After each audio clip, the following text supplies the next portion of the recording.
এটাকে দেখো, তার এই দেখো মুখটাকে দেখো, আমি নিয়ে আসি তোমাদের নিয়ে যাও, মাঝখানে রাখছি দেখো। এটা খুব বেশ বড় ধরনের সাপ, ড্যাবোইয়া রাসলি এর সাইজটা দেখতে পাচ্ছ। আর এর দেখো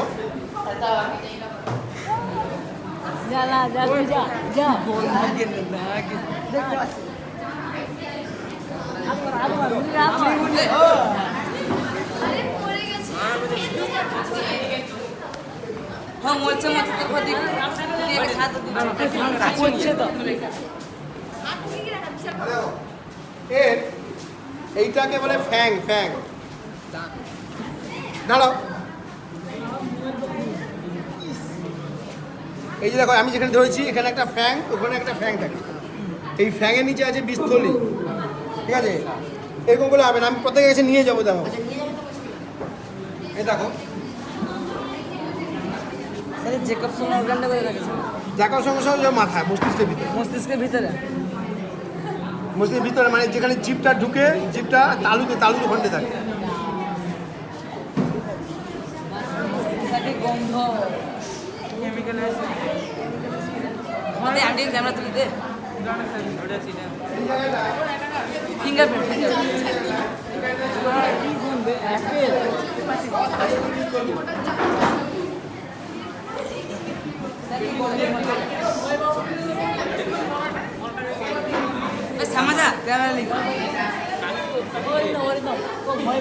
আমাকে ফটো তুল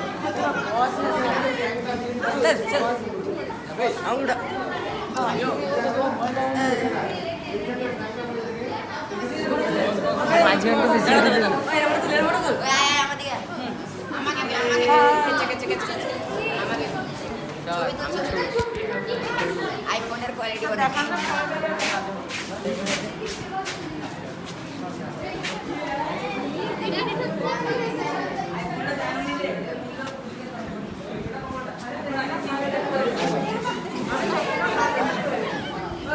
দেখি দেখি তার মুখটা দেখি। এই যে তো মুখটা দেখতে পাচ্ছিস? দেখতে পাচ্ছি না।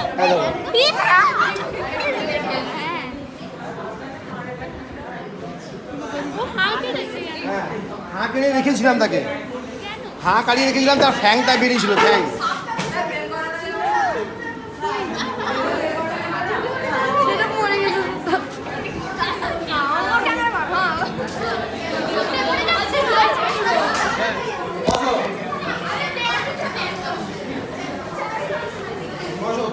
দেখো বিউটি হচ্ছে, সাপের একটা বিউটি আছে। সাপ হচ্ছে একমাত্র প্রাণী যার মুখের হাড়ের থেকে বড় কোনো প্রাণীকে গ্রেপ করতে পারে, মানে গিলতে পারে। কি করে না, ওর এখানে যে ধরো মনে করো ম্যাক্সিলা ম্যান্ডিবল যেগুলো রয়েছে বা সাবলিঙ্গুয়ালগুলো রয়েছে, এই যে অস্থিগুলো রয়েছে, এই অস্থিগুলো ফ্লেক্সিবল, মানে সরে যায়, সরে গিয়ে বড় হয়ে যায়, গিয়ে তার থেকে অনেক বড় শিকারকে ওরা গিলে ফেলতে পারে। তারপরে আবার দেখবে অনেক সময় সাপ কোনো শিকার করতে গিয়ে এগুলো চিড়ে যায়, এগুলো এতটাই বড় শিকার ধরে ফেলে যে ছাড়তে পারে না, এগুলো চিড়ে যায়। আবার শিকারটা গিলে যাওয়ার পরে তারপরে আবার এগুলো সরে যেয়ে ঠিক অবস্থানে চলে আসে। এইটা একমাত্র সাপেরই হয়, যে ওই একমাত্র ওর মুখে থেকে বড় শিকারকে গিলতে পারে। এক। 2 নম্বর দেখো, সাপের এই জিনিসটা দেখে সাপ বিষধর না বিষধর নয় এটা বুঝবে। দেখো এর নিচের যে স্কেলগুলো আছে এগুলো হচ্ছে প্যারালাল রয়েছে, উপরে হচ্ছে ত্রিভুজাকার রয়েছে। দেখো উপরের স্কেল দেখো, আর নিচের স্কেলটা দেখো। নিচের স্কেল দেখেছো? নিচের স্কেল আলাদা, উপরের স্কেল আলাদা, উপরের স্কেলগুলো আলাদা আর নিচের স্কেল আলাদা। ওকে, নিচেরটা ত্রিভুজা কিন্তু না, উপরেরটা হচ্ছে ত্রিভুজাকে যেরকম দেখতে পাচ্ছ, আর নিচেটা কিন্তু হরিজন্টাল পাতের মতো। ঠিক আছে? তো ঘটনা হচ্ছে এই স্কেলকে দেখে চিনতে পারা যায় যে এটা যে বিষধর না বিষধর না। তোমরা সাপ মাত্রই অনেকেই সাপ মাত্রই প্রচুর ভয় পায়, কিন্তু অবাক হবে ডাঁড়াস, মানে যাকে আমরা চলতি কথা ঢ্যামনা সাপ বলি, বা হেলে সাপ, বা ঘরে যে চিঠি, যারা কাঁথুয়া চিঠি বলে, এগুলোর কোনো বিষ নেই। ইভেন আমাকে পর্যন্ত ডাঁড়াস সাপ কামড়েছে, রক্ত বের করে দিয়েছে, তাতে আমার কিছুই হয় না, আমি জলটাও দিই, ডেটলটাও দিই, কারণ আমি ভালো করে জানি যে ওর বিষ নেই। যাদের বিষ নেই সেই সাপ কামড়ালেও কিছু হবে না, শুধু একটু ডেটল দিয়ে জল দিয়ে ধুয়ে নেবে আর কিচ্ছু হবে না। যে সাপ বিষ আছে সে জলে থাকবে না, এটা মনে রাখবে। জলে যে থাকবে সে সাপে যদি বিষ থাকে সে এমন বিষ হবে তুমি বাঁচবে না। সেগুলো মেরাইন হয়, বেশিরভাগ কী হয়, মেরাইন সাপ বিষধর হয়। বিষধর সাপ কখনো জলে থাকবে না, কারণ আমরা জানি কোল্ড ব্লাডের এনিম্যাল। কোল্ড ব্লাডের এনিম্যাল তো, আচ্ছা কোল্ড ব্লাডের মানে কি বলো তো, কে বলতে পারে কোল্ড ব্লাডের মানে কি? শীতল রক্ত। ভুল কথা। যাদের রক্ত বা অ্যাটমসফিয়ারের টেম্পারেচারের চেঞ্জের সঙ্গে সঙ্গে ব্লাডের টেম্পারেচার চেঞ্জ হয়ে যায় তাকে বলা হয় কোল্ড ব্লাডের এনিম্যাল। আর যাদের ব্লাডের টেম্পারেচার একটা নির্দিষ্ট থাকে তারা হচ্ছে ওয়ার্ম ব্লাডের এনিম্যাল।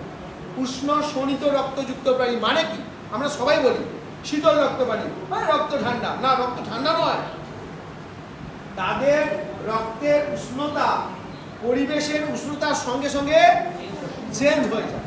সেই জন্য শীতকালে তারা কি হয়, হাইবারনেশনে চলে যায়। রক্ত ঠান্ডা হয়ে গেছে, বিএমআর কমে গেছে, কারণ আমার পেরে উঠছে না, বিছানা না বললাম ভান্ডার নিয়ে যাবে, সেক্ষেত্রে তারা কি হয়, গর্তের নিচে ঢুকে যায়। একে হাইবারনেশন বলা হয়। তাহলে শীতল রক্ত সহিত প্রাণী, বুঝতে পারলে? তাহলে যেহেতু শীতল রক্ত সহিত প্রাণী, এরা জলে কিন্তু বসবাস করতে পারবে না। যারা জলে বসবাস করবে, বিষধর যদি বসবাস করে, তাহলে সে ডেঞ্জার জিনিস হবে। তাই জলে যে দেখবে একটা হলুদ আর কালো রঙের ছোপ ছোপ ছোপ ছোপ দাগ থাকতে তারা মাছ ধরে খায়, তাদের বিষ নেই। তাকে কি সাপ বলে? জল জল ঢোনা বলে না, তাদের কিন্তু এক ফোঁটাও বিষ নেই। তারা মাছ ধরে খায়, দেখতেই শুধু বিষধর লাগে। আর যে কোনো জীব তাদের নিজেদেরকে একটু এমন করে দেখায় যেন মানুষ ভয় পায়, অন্য কেউ ভয় পায়, এটাকে মিমিক্রি বলে। পড়বে এইচএসে পড়বে, মিমিক্রি বলা হয়। তো ইচ্ছা করেই তারা এরকম করে দেখায় তাকে যেন সবাই ভয় পায়। যাই হোক, তো সেক্ষেত্রে আমরা জানলাম। আর ঘোড়া সাপ মনে রাখবে, যতক্ষণ পর্যন্ত তার গায়ে আঘাত না লাগছে সে কিন্তু কামড়াবে না।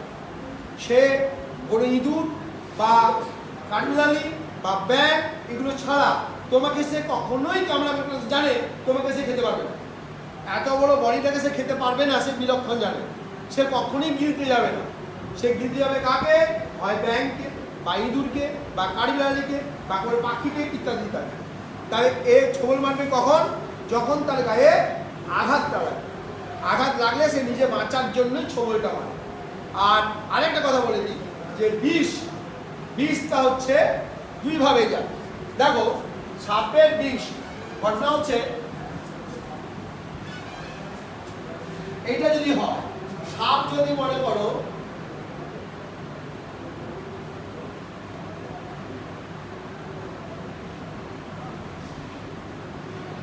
এটা যদি সাপ হয়ে থাকে, ঘটনা হচ্ছে তার ফ্যাং আছে নেই? ফ্যাং দেখতে হবে, ফ্যাং মানে বুঝতে পারছো তো? বীজ দাঁতকে ফ্যাং বলা হয়, ফ্যাং। বীজ দাঁতকে বলা হয় ফ্যাং। এইবারে বীজ দাঁতে বেশ ইন্টারেস্টিং ভাবে থাকে, একদম মেকানিক্যাল। যখনই এইটা যখন হাঁ করে, যখনই হাঁ করলো,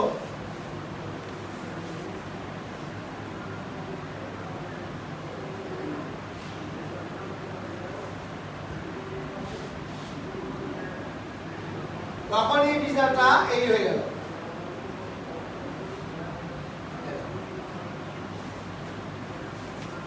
তখন এই বীজটা কি হলো?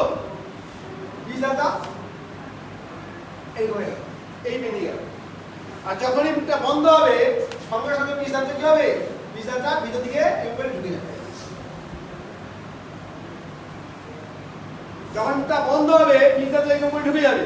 আর যখন ফাঁক হবে, বীজটা একদম করে বেরিয়ে যাবে। ঠিক আছে? যারা স্পিডিং কোবরা হয়, স্পিডিং কোবরা জানো তোমরা, ন্যাশনাল জিওগ্রাফি পড়ছো, স্পিডিং কোবরা হয়, তাদের ছোবল মারতে হয় না। তাদের যখন এইরকম পাম্প করে, তখনই বীজ থলিতে পাম্পিং হয়। পাম্পিং হওয়ার সঙ্গে সঙ্গে বীজটা ওই বীজ দাঁতের ভিতর দিয়ে স্পিড হয়, মানে থুতুর মতো ছিটকে চলে যায়, দিয়ে তার গায়ে পড়ে। এটা কি নার্ভাস না, সেটা যে মাসকুলার টাস্কিং, সে সঙ্গে সঙ্গে তার মাসকুলকে অবশ করে দেয়, সে আর নড়তে পারে না। Speeding cobra. যাই হোক, অনেক কিছু জানার আছে। হ্যাঁ হ্যাঁ, দুরকম। এদের যেমন ছিদ্র থাকে না, এদের কি হয় না, এদের যে দাঁত আছে, দাঁতের গোড়া দিয়ে এই যে ইয়েটা বেরিয়ে আসে, কি দাঁতের গা বেয়ে আছে। আর তারপরে দাঁতের ছাদা আছে সিরিঞ্জের মতন, সে দাঁতের ভিতর দিয়ে যায়। দুই প্রকার আছে। কিছু কিছু সাপ আছে তার দাঁত ছাদা আছে, দাঁতের ছাদা, এই যে স্পিডিং কোবরা বললাম, দাঁতের ছাদার মধ্য দিয়ে স্পিড করে যায়। আর এদের কি হয় না, বিষথলিটা ঠিক দাঁতের গোড়ায় খুলে যায়, তখন দাঁত ছবল দিল, গর্ত করে দিল, আর 20 সেকেন্ডে ঢুকিয়ে দিল, 20 সেকেন্ডে ঢুকিয়ে দিল, এইভাবে হয়। ঠিক আছে? তো সেক্ষেত্রে এটা দেখানোর উদ্দেশ্য হয়েছে কি, যে এটা হচ্ছে যে রেপ্টিলিয়ান পর্বের, রেপ্টিলিয়ান যে কর্ডাটা পর্বের যে ভার্টিব্রাটা শ্রেণীর যে রেপ্টিলিয়া রয়েছে, তার মধ্যে এক বিশেষ গুণধর জন্তু, গুণধর বস্তু, যাকে আমরা দেখে সবাই ভয় পাই, কিন্তু একটু সাবধানে চললে ভয় পেয়ে যাবে। আর একটা তোমাদের জিনিস বলে দিই, মনে রাখবে কি, এই যে অনেকে বলে যে বাবু এই জিনিসটা রাখলে সাপ কামড়াবে না, কখনো বিশ্বাস করবে না।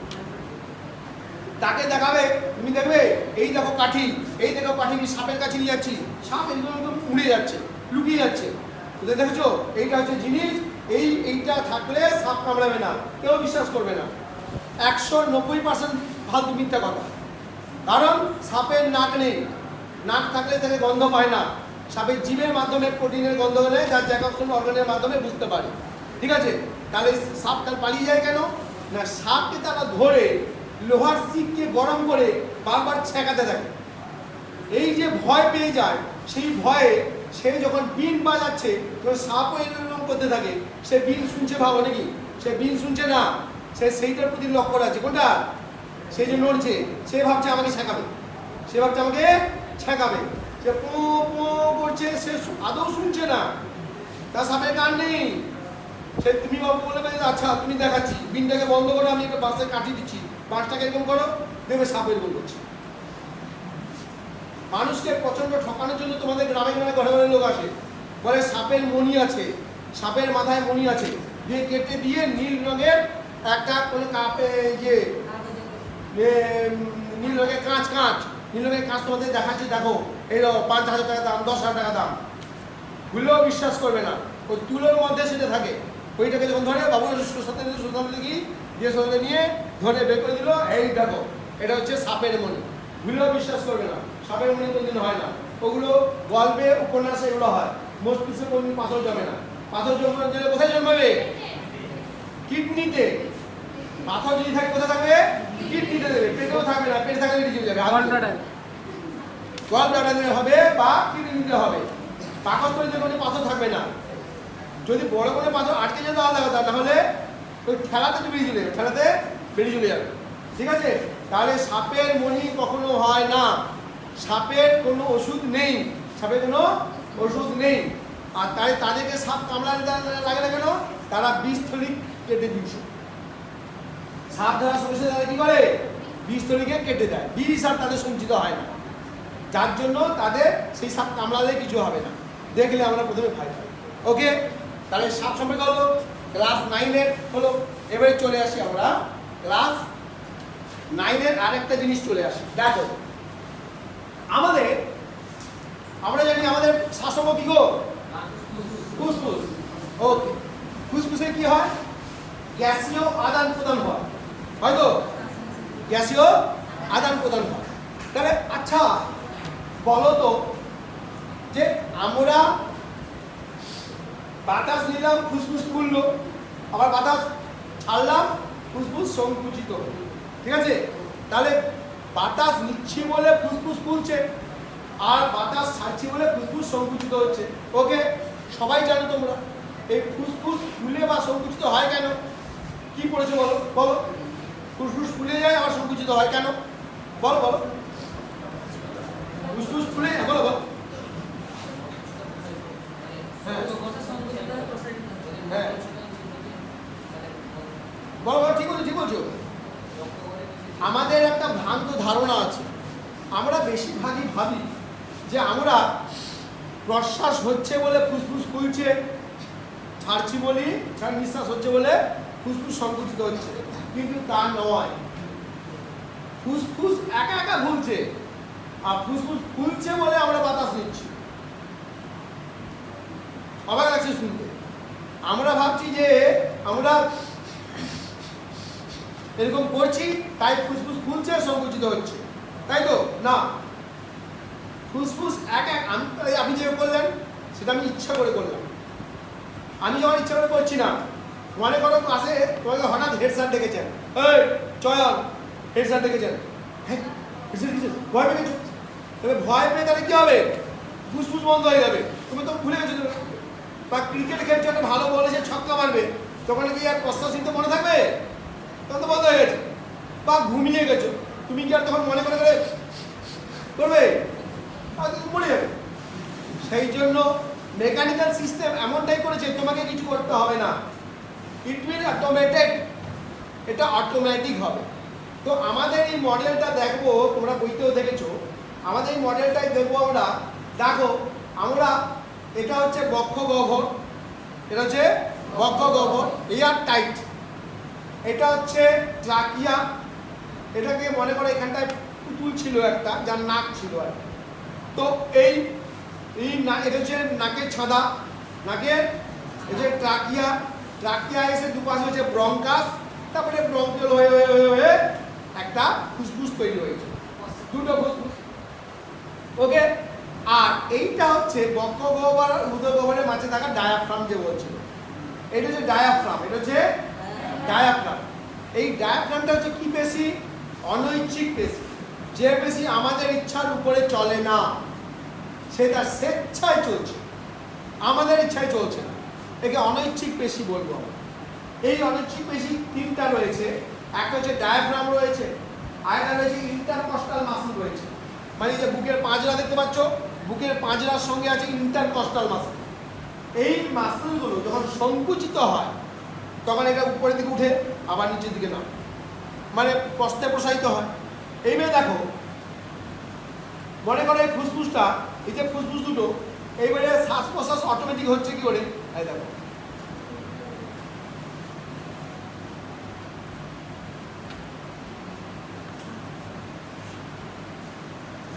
দেখতে পাচ্ছ?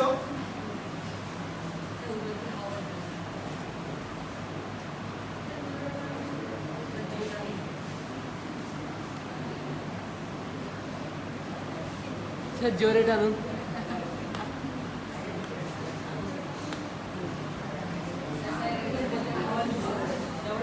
কি হচ্ছে ব্যাপারটা? আমরা বইতে পড়ি সবাই, কিন্তু ঘটনাটা কি জানার জন্য এই মডেলটা তৈরি করা হয়েছে। দেখো,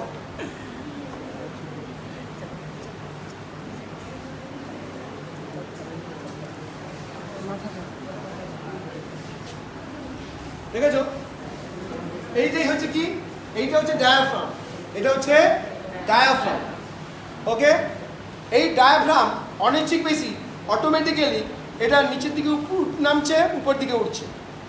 যখন একটু মন দিয়ে শুনে দেখো, যখন নিচের দিকে নামছে তখন এর ভেতরের যে আয়তনটা কি হচ্ছে? বেড়ে যাচ্ছে। আয়তন বাড়লে ঘনত্ব কি হবে?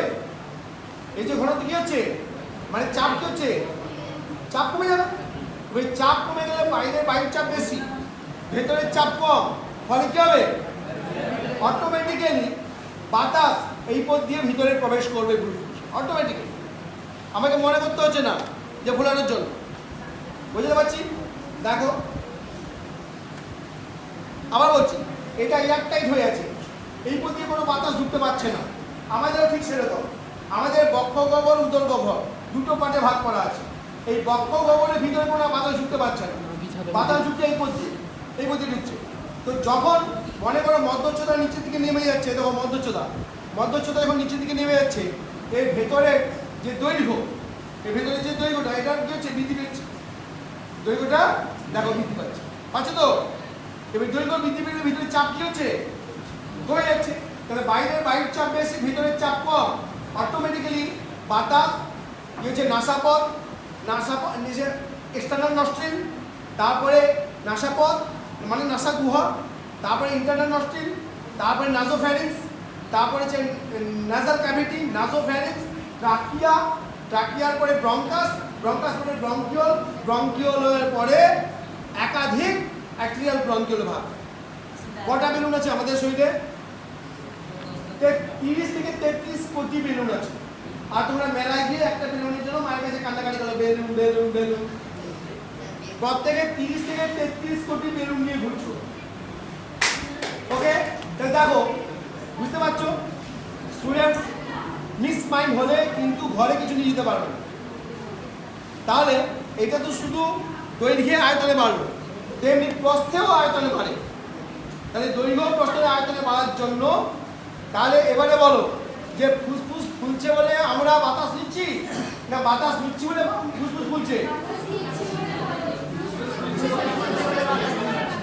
ফুসফুস ফুলছে তাই আমরা প্রশ্বাস গ্রহণ করছি। আর ফুসফুস ফুলছে কার কারণে? স্বেচ্ছায়, নিজের ইচ্ছা, অনৈচ্ছিক পেশির কারণে। অনৈচ্ছিক পেশির কারণে ফুসফুস ফুলছে বা সংকুচিত হচ্ছে।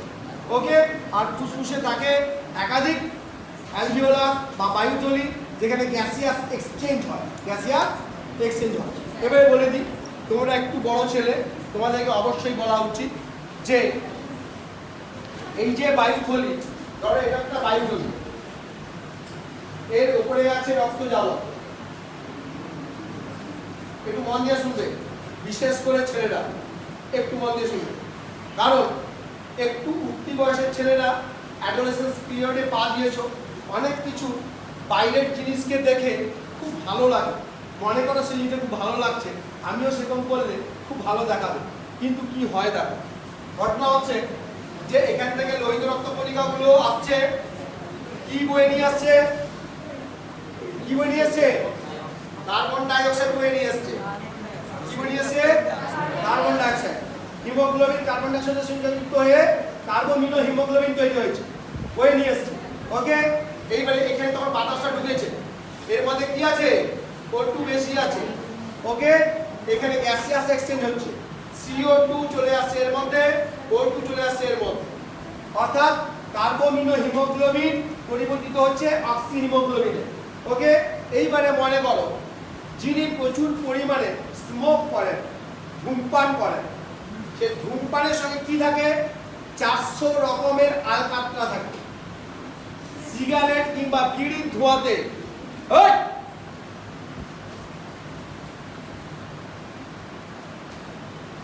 বিড়ি কিংবা সিগারেটের ধোঁয়াতে 400 রকমের আলকাতরা থাকে, 400 টাইপস অফ tar।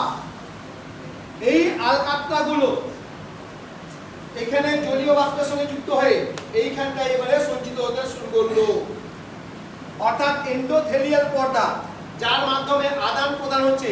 সেখানটা কি হবে? রান্নাঘরের উপরে দেখবে কড়ি কাঠে হাত দিয়ে দেখবে কি আছে, সেগুলো কমতে শুরু করছে। যাদের উনুনে রান্না হয়, গ্যাসে যাদের রান্না হয়, তারা দেখবে যে চিমনির ভিতরে দেখবে কি বেরায় যখন পরিষ্কার করা হয়, সেইটা এখানে সঞ্চিত হতে শুরু করলো। হতে হতে হতে হতে এমন একটা সময় আসবে, what will be happen? Gaseous exchange will be stop here। অর্থাৎ গ্যাসিয়াস এক্সচেঞ্জ হচ্ছে না, এদিকে সেল অক্সিজেন চাইছে, এখানে অক্সিজেন পাচ্ছে না, এটা কি হচ্ছে? সারফ্যাক্ট্যান্ট বন্ধ হয়ে যাচ্ছে, তখন কাশি শুরু হবে। কাশিটা এমন চাপের তৈরি হবে, এটা তখন ব্রেক করে যাবে, কি হবে? ছাঁদা হয়ে যাবে। ছাঁদা হয়ে গেলে কি হবে? কি বেরাবে? এটা কি? এটা কি? রক্তবাহ। এটা কি? রক্ত। এখানে ছাঁদা হলে কি হবে? রক্ত বেরাবে, ব্লাড। ক্লট নয়, এই যে বেশি বেরিয়ে গেছো, তখন কি হবে? অ্যালভিওলাসের মধ্য দিয়ে রক্ত, কাশিতে রক্ত বেরাবে, রক্ত বেরিয়ে এসেছে, মানে কি হয়ে গেছে? টিবি হয়ে গেছে, যক্ষা হয়ে গেছে। তো কেন বললাম যে এই রকম ছোট বয়সে অনেক ছেলে মেয়েরা বয়ে যায়? কেন? বিভিন্ন টিভি অ্যাডভার্টাইজ দেখে এই লুকিয়ে লুকিয়ে সিগারেট খাবো, খুব ভালো লাগছে ভাবো, কিন্তু এটা এগুলো এতটাই ক্ষতিকর যে তুমি চিন্তাও করতে পারবে না। মনে রাখবে, এটা একটা। আরেকটা বলি, দেখো এই যে গুটকা বেরিয়েছে না, গুটকা, প্লিজ ইউ স্টুডেন্ট, তোমরা আমার সন্তানের মতো বলি, কোনোদিন জীবনে সেই জিনিসটাকে ধরবে না, ওটা এত বাজে জিনিস। আমাদের বিদ্যালয়ে স্যার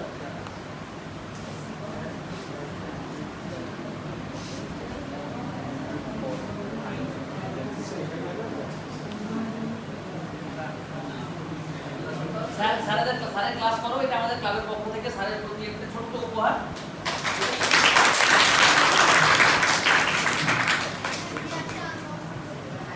দেখো কে কি বললো, এর ভেতরে কি আছে, স্যারকে জিজ্ঞেস করো কি আছে। দেখো আমাদের বিদ্যালয়ের এবারে যে সেকেন্ড ফার্স্ট হয়েছে 678 পেয়েছে, সেকেন্ড যে হয়েছে 677 পেয়েছে। মেয়েটি র্যাঙ্ক করার মেয়ে, পরীক্ষার কয়েকদিন আগে তার বাবা মৃত্যু হয়েছে। তার বাবা যখন আসতেন আমাদের বিদ্যালয়ে বারবার বলতাম, দেখুন ভাই সাহেব মানে মহা ম্যাডাম, আপনি গুটকা ছড়িয়ে প্রচুর গুটকা খেত, প্রচুর গুটকা খেত। এখন তার একটা ছেলে একটা মেয়ে, ছেলেটা এখনো পড়ছে ক্লাস 8-এ, আর মেয়েটা মাধ্যমিক পাস করে গেল। ওর এতটাই ট্যালেন্ট ছিল, র্যাঙ্ক তো করতোই, প্লাস খুব ভালো ভালো জায়গায় পড়তে পারত। এখন ওকে আর্থিক সহায়তা করারও কিন্তু নেই, তো এতটাই কষ্টকর। কিন্তু আমরা এটা শুরু হয়ে যায় কখন, এই অ্যাডোলেসেন্স পিরিয়ডে, আমাদের কেউ সঠিকভাবে গাইড না করার জন্য। অনেকেই গাইড করতে পারেন না। আমরা তখন বন্ধু বান্ধবের পাল্লায় পড়ে, বন্ধু বান্ধব বিভিন্ন রকম আছে। তুমি একটা অঙ্ক বুঝতে পারছো না, অঙ্ক বোঝানোর বন্ধু আছে। আবার তোমার বাড়ির সঙ্গে বাবা মার সঙ্গে রাগ হয়েছে, ও বাড়ির বাবা মার সঙ্গে রাগ হয়েছে, যেতে হবে না ঘর, চল আমরা পালিয়ে যাবো মুম্বাই, এমন বন্ধু আছে। ইউ হ্যাভ টু থিঙ্ক, বলেছি তোমাকে চয়ন করতে হবে কাকে তুমি বন্ধু করবে। তুমি চেষ্টা করবে তাকে ঘুরিয়ে আনো, তোমাকে যাতে সে ঘুরিয়ে যেতে না পারে। তো সেক্ষেত্রে বাবা মা বকা আশীর্বাদ। মনে রাখবে, যার বাবা মা বকেন তোমার মাথার পেটে ছাতা আছে, আর যার বাবা মা কিছু বলেন না ভাবে তোমাকে কম ভালোবাসে। অতএব স্টুডেন্ট কখনোই, এটা এই জন্য বললাম যে এই উঠতি ছেলেরা বিভিন্ন রকম প্ররোচনায় পড়ে বিভিন্ন রকম নেশাগ্রস্ত হয়ে যায়, এবং এটা একটা এই জায়গায় গিয়ে পৌঁছে যায় যেখানে সেখান থেকে ফিরে আসা যায় না।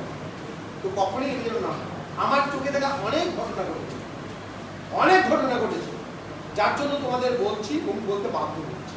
ওকে, তাহলে এই হচ্ছে আমরা দেখলাম যে এটা হচ্ছে মডেল। তোমরা চেষ্টা করবে নিজেরাও বেশ কিছু কিছু মডেল তৈরি করে বিদ্যালয়ে। এটাও কিন্তু মডেল। আমাদের বিদ্যালয়ের একটি 10ম শ্রেণীর মেয়ে, নাই 9ম শ্রেণীর মেয়ে বানিয়েছিল, তার নাম এখানে নেই, সূচনা Maiti.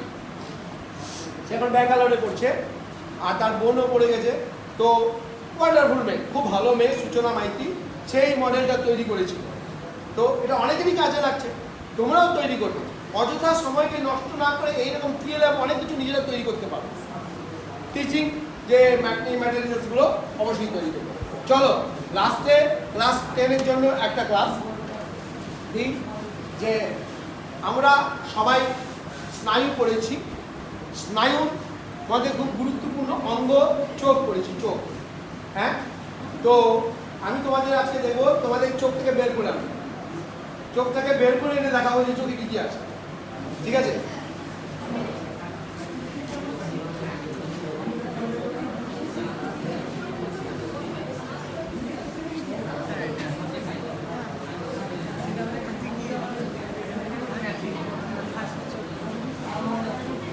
Dear student, it is a model of eye.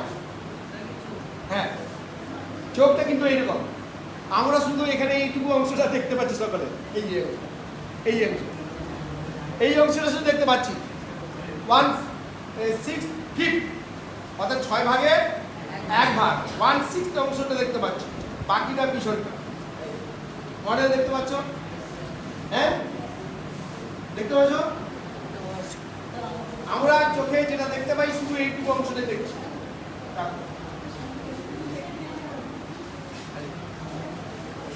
সব খুলে খুলে দেখাও, চিন্তা নেই। তোমাদের বলেছি তোমাদের চোখে সব খুলে খুলে দেখাও, তোমাদের চোখে বের করে আনবো, চোখ খুলে খুলে দেখাও। স্যার, মডেল ভাই আপনার চোখের মডেল।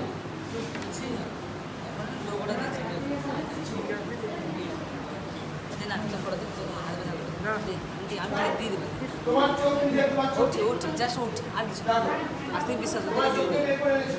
ওঠে টিকে দে না, টিকে দে এই তো চোখ।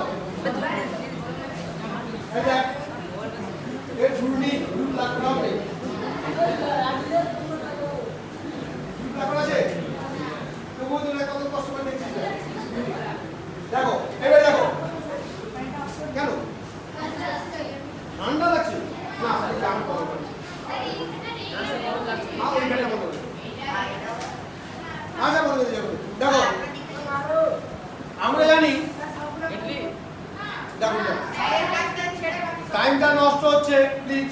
দেখো আমরা পড়েছি চোখের কটা অংশ, কয়টি অংশ বলতে হবে, আমার সঙ্গে শেয়ার করতে হবে। বলো, দুটি অংশ, একটা হচ্ছে আবরক, একটা হচ্ছে প্রতিসারক অংশ। আবরক অংশ, প্রতিসারক অংশ, অর্থাৎ যে রক্ষা করছে সেটা একটা, আর আলোক প্রতিসারক অংশ একটা, যেটা আলোক প্রতি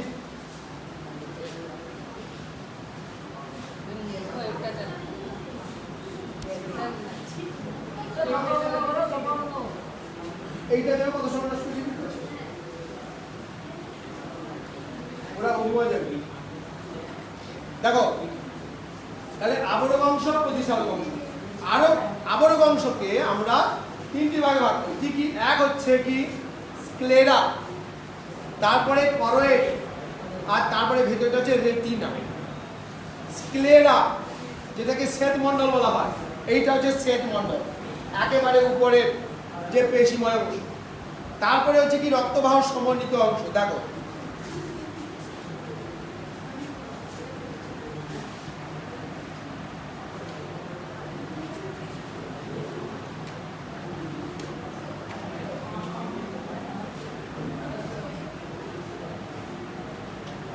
দেখো এইটা হচ্ছে পুরো স্ক্লেরার, করয়েড আর রেটিনা। এই যে রেটিনা, এর মধ্যে আছে কি রড সেল আর কোন সেল। কি আছে? রড সেল, কোন সেল, রোডোপসিন আর আউডোপসিন। উপরেটা হচ্ছে কি স্ক্লেরা, মাঝখানে আছে দেখো, মাঝখানে আছে দেখো কালো অংশ দেখতে পাচ্ছ, দেখো কালো, দেখো মাঝখানে একটা কালো অংশ দেখতে পাচ্ছ, দেখো এটা হচ্ছে করয়েড। এই যে এটা দেখো কালো অংশ দেখতে পাচ্ছ, কালো স্ক্লেরা, করয়েড, আর হলুদটা ভেতরের হলুদটা হচ্ছে রেটিনা। স্ক্লেরা, রেটিনা, আর মাঝখানে যে কালো স্তরটা দেখতে পাচ্ছ সেটা হচ্ছে করয়েড। সেটা হচ্ছে কৃষ্ণমণ্ডল বলা হয়, কৃষ্ণমণ্ডল বলা হয়। রক্তবাহ আছে, পেশি আছে, ওকে, কৃষ্ণমণ্ডল বলা হয়। চলে বুঝলেন? চোখ খুলে গেলে চোখ খুলে নিয়ে এসে দেখাচ্ছি। ওকে, তাহলে স্ক্লেরা, করয়েড আর রেটিনা, রেটিনা দেখতে পাচ্ছ, ওকে।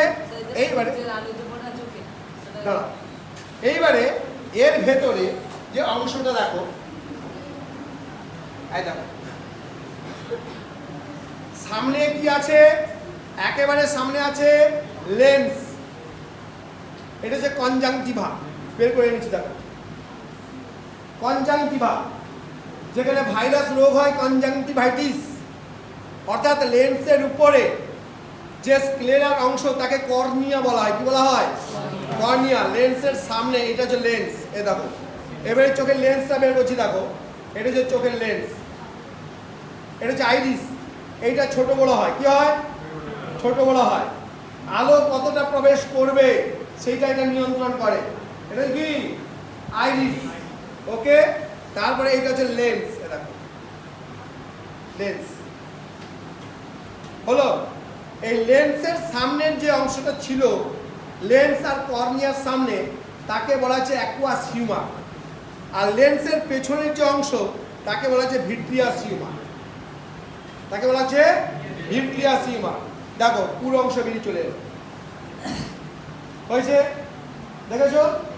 তাহলে এই উপরের যে অংশ একেবারে স্ক্লেরা, আর দেখো মাঝখানে দেখো এই যে অংশটা আছে কি সিলিয়ারি পেশি, কালো অংশটা, কালো অংশটা, কালো সিলিয়ারি পেশি। এই সিলিয়ারি পেশি কি করে? আইরিস এই ছোট বড় করে। তোমার চোখে যদি আলো ফেলা হয় চোখে এরকম হয়ে যাবে, আর চোখ যত আলো মৃদু হবে চোখ বড় হয়ে যাবে। এটা নিয়ন্ত্রণ করে কে? আইরিস, জানি আমরা, আইরিস করে। আর এইটা হচ্ছে কি সিলিয়ারি মাসল, সিলিয়ারি মাসল। এই সিলিয়ারি মাসলের সঙ্গে যুক্ত থাকে কি এই যে আইরিস, ছোট বড় করে কিসের মাধ্যমে বলো? তাহলে এইটা হচ্ছে কি সিলিয়েটেড মাসল পড়েছিল, সিলিয়েটেড মাসল থাকে, তোর সেইটাই তাকে ছোট বড় টেনে টুনে বড় ছোট করে দেয়। তাহলে এই হচ্ছে একটা চোখের পুরো আবরক অংশ। আর এইটা হচ্ছে রেটিনা। এই রেটিনার মধ্যে রড সেল, কোন সেল থাকে। আর এই জায়গাটা যেখান থেকে অপটিক নার্ভ, এটা কি বলা? Optic nerve. এই অপটিক নার্ভের জায়গায় দেখো রেটিনা থাকবে না। অপটিক নার্ভ সব জায়গা থেকে নার্ভটা এসে অপটিক নার্ভ হয়ে মস্তিষ্কে অপটিক লোবে চলে যায়, মস্তিষ্কে অপটিক লোবে। তাহলে আমরা যে দেখি চিনতে পারি চোখে না, কোথায়? মস্তিষ্ক। মস্তিষ্ক চেনে, চোখ শুধু ভিজুয়াল অর্থাৎ ক্যামেরা, সেটাকে গ্রহণ করলো, মস্তিষ্কে পাঠিয়ে দিল, মস্তিষ্ক সেটাকে চিনলো বা জানলো। যার মস্তিষ্ক যত বেশি সুতীক্ষ্ণ সে একবার দেখে মনে রাখতে পারে, যার মস্তিষ্ক যত বেশি ভোঁতা সে বহুবার দেখেও মনে রাখতে পারছে না। এতে করার কিছু নেই, তার মস্তিষ্ক ভগবান প্রদত্ত। ওকে, তাহলে এই যে রেটিনা এখানে কিন্তু দেখে না, এটা কি তৈরি করে? প্রতিবিম্ব তৈরি করে। চোখের কোন অংশের প্রতিবিম্ব তৈরি হয় না? ব্লাইন্ড স্পট বা অন্ধবিন্দু, যেখানে অপটিক নার্ভ ঢুকেছে। ব্লাইন্ড স্পট বা অন্ধবিন্দু, যেখানে অপটিক নার্ভটা ঢুকেছে সেখানে কোনো প্রতিবিম্ব তৈরি হয় না। তাহলে প্রতিবিম্ব কোথায় তৈরি হয়? সেন্ট্রাল ফোবিয়া সেন্ট্রালিস বা পিঠ বিন্দু, ফোবিয়া সেন্ট্রালিস বা পিঠ বিন্দুতে। যেখানে কি হয় না, এখানে কি হয়? লেন্সের উপরে যে আলো পড়লো, আলো প্রতিষ্ঠিত হয়ে ঠিক সেখানটা পিঠ বিন্দুতে গিয়ে পড়ে। ঠিক আছে, তাহলে এটা হচ্ছে লেন্স। লেন্স বসলো, লেন্সের উপরে কি? আইরিস, যাকে ছোট বড় করবে। হ্যাঁ অবশ্যই, কারণ এখানে উল্টে যাচ্ছে আলো, লেন্সের মাধ্যমে উল্টে যাচ্ছে। আর এটা হচ্ছে কি? কর্নিয়া। এটা কি? কর্নিয়া। তাহলে উল্টো ছবি উল্টো হয় কি করে? কে বলতে পারে? বলো বলো দেখি।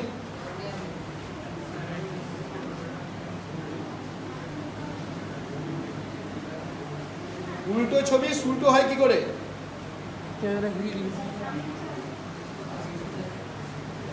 কে বলতে পারবে?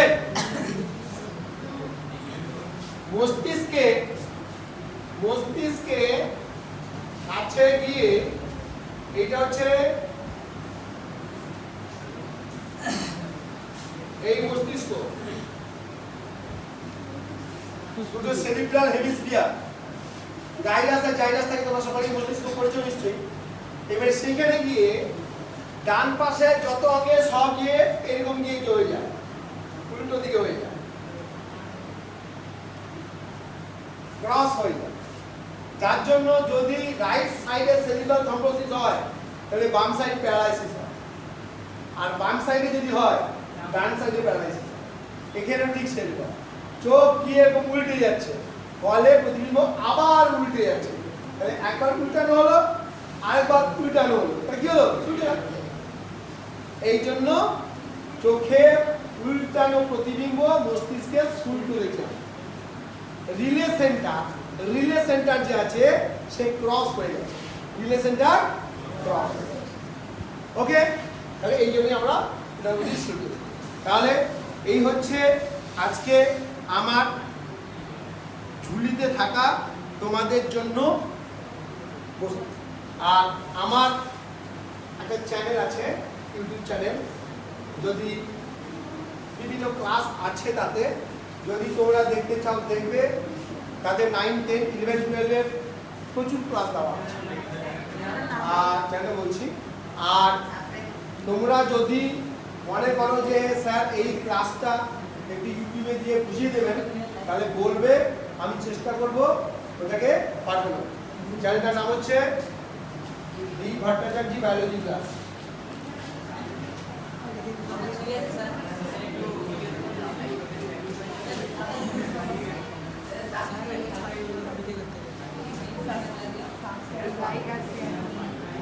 ডি ভট্টাচার্য বায়োলজি ক্লাস আছে।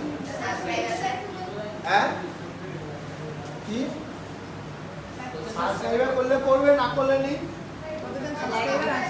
আমি আগে ছাত্রকে বলেছিলাম, যে ছাত্র এখন পাথফাইন্ডারে পড়ছে, ভালো ছাত্র, বলেছিলাম এই কী ব্যাপারে ইন্দ্রজিৎ আমার সাবস্ক্রাইবার বাড়ছে না, কারণে বলে স্যার আপনি ভালো ভালো ক্লাস দিচ্ছেন, সেগুলো সাবস্ক্রাইবার বাড়ছে না, বাজে বাজে ক্লাস দিন উল্টো পাল্টে ছবি দিন দেখবেন সাবস্ক্রাইব হয়ে যাবে। এবার তুমি সাবস্ক্রাইবার হবে কি না হবে সেটা তুমি বুঝবে। তো বলে রাখি, যদি তোমরা কোনো ক্লাস চাও আমার ভালো লাগবে, সাবস্ক্রাইব করে যদি বলবে যে স্যার এই ক্লাসটা এই চ্যাপ্টারটা বুঝিয়ে দিন, হ্যাঁ ইউটিউব কমেন্টে লিখবো, হ্যাঁ? ইউটিউব কমেন্টে লিখবো। হ্যাঁ ইউটিউব নাহলে পাবো কি ওরা আমি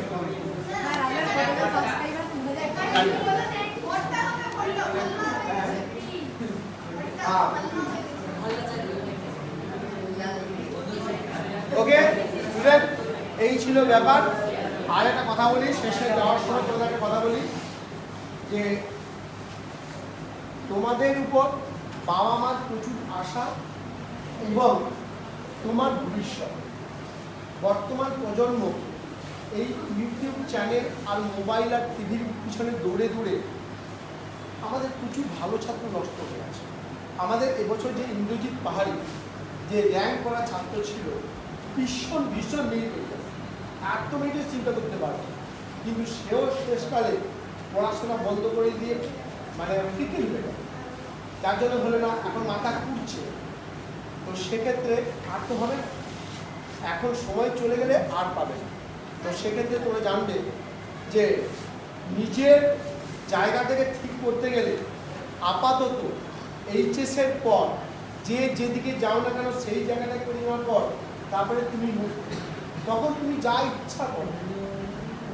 কিন্তু প্রতিমা যখন তৈরি হচ্ছে তখন যদি নাকটা বাঁকা থাকে, তখন যদি হাতটা বাঁকা থাকে, তখন যদি থাকে শক্ত হয়ে যাওয়ার পরে কিছু করতে পারবে না, তখন করতে গেলে ভেঙে যাবে।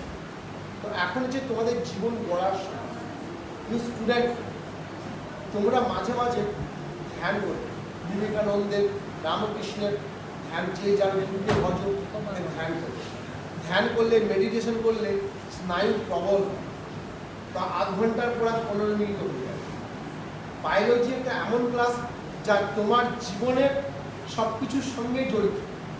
তুমি ইঞ্জিনিয়ারিং করছো, ব্রিজ তৈরি করছো, সেটা পরে আগে বাঁচবে। তো আগে তো আমি বাঁচি, সেই জন্য ডাক্তারের একটা এমবিবিএস স্ট্যাম্প করে গেলে তারপরে আর পিছন দিকে তাকাতে হয়, আপনার পিছন দিকে তাকাতে হয় না, কারণ আগে জীবন তারপরে সব কিছু।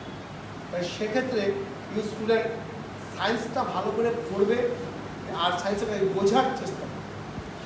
ধীরে ধীরে একটা জিনিস মনে সবসময় প্রত্যেককে বলবে, বাবা মাকে কখনো ঠকাবে না। কোনোদিন কোথাও কেউ বাবা মাকে ঠকাবে না। বাবা মাকে ঠকাতে গেলে নিজে প্রচুর প্রচুর পরিমাণে ঠকে যাবে, প্রচুর পরিমাণে ঠকে যাবে। এমন মাস্টার বা এমন বন্ধু পৃথিবীতে এখন খুব কম যারা সঠিক পথে পরিচালিত করে। এখন সবাই পয়সা করতে ব্যস্ত। আমি তোমাকে পড়াতে এসেছি, 2 পয়সা পাবো, চলে যাবো, ব্যাস। তুমি পড়লে কত, না পড়লে ঠেঙ্গা, মাস্টি পড়ালে আমার বুঝে যাচ্ছে পয়সা। তো স্টুডেন্ট, তোমার দায়িত্ব তোমাকে করতে হবে, নিজেকে বড় হতে হবে, সেই জায়গায় পৌঁছতে হবে। বাবা মার কাছে সব কিছু শেয়ার করবে, সব টোটাল ভালো মন্দ সব শেয়ার করবে, অবশ্যই করবে। বাবার কাছে সময় পাও না, ভয় পাও, মার কাছে করবে। তিনি পদ বাদ করে দেবে, ধ্যান করবে।